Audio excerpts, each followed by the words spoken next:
What is a man? A miserable little pile of secrets. But enough talk. How about you?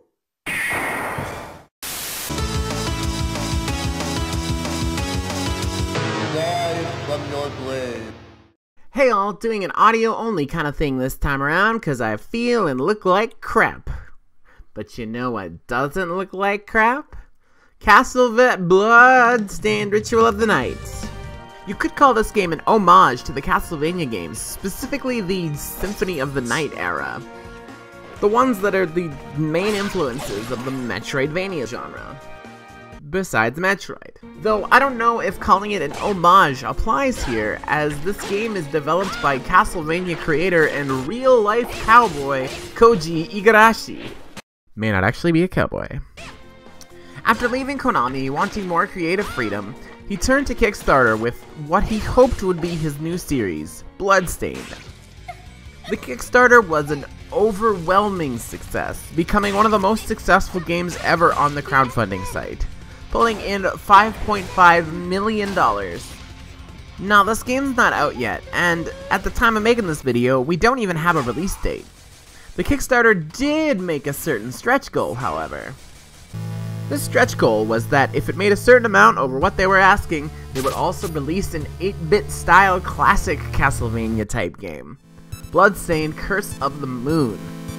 Let me tell you, if you are ever looking for another game that feels like classic Castlevania, games like 1 through 3, this game nails it. Well, maybe not so much 2, but definitely 1 and 3. I don't think 2 is that bad, but it's not like 2. It has some modern tweaks and smooths out the controls a bit, but boy oh boy does this feel like some classic Vania. In addition, this game has 4 different characters you can switch to on the fly with a simple press of a button.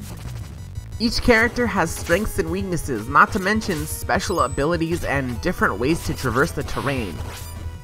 Some characters have higher jumps or a sliding move, other characters can transform into a bat and fly around.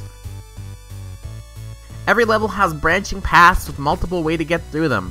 Some paths are more difficult but will net you some rewards. Some paths can only be accessed by specific characters with the movement abilities necessary to get to them. And of course, it wouldn't be a Castlevania game without some bumpin' music.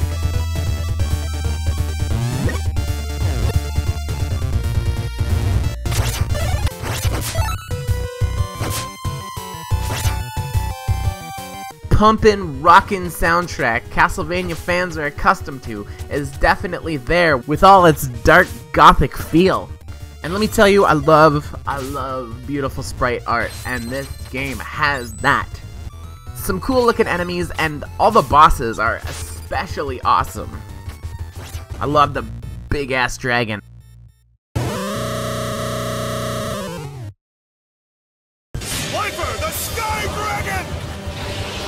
If you're a fan of classic NES Castlevania or just retro platformers in general, I would highly recommend picking up Bloodstained Curse of the Moon and keeping your eyes peeled for the eventual release of Ritual of the Night, which I am even more excited about now. It's got Snake from Metal Gear Solid in it. We are diamond dogs. No, not that, Snake. Are you still upset about that? No, I'm not still upset about that. I might be a little still upset about that.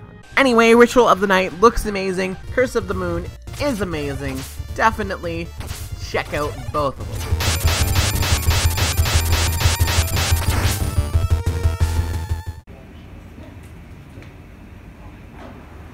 them. Merry Christmas.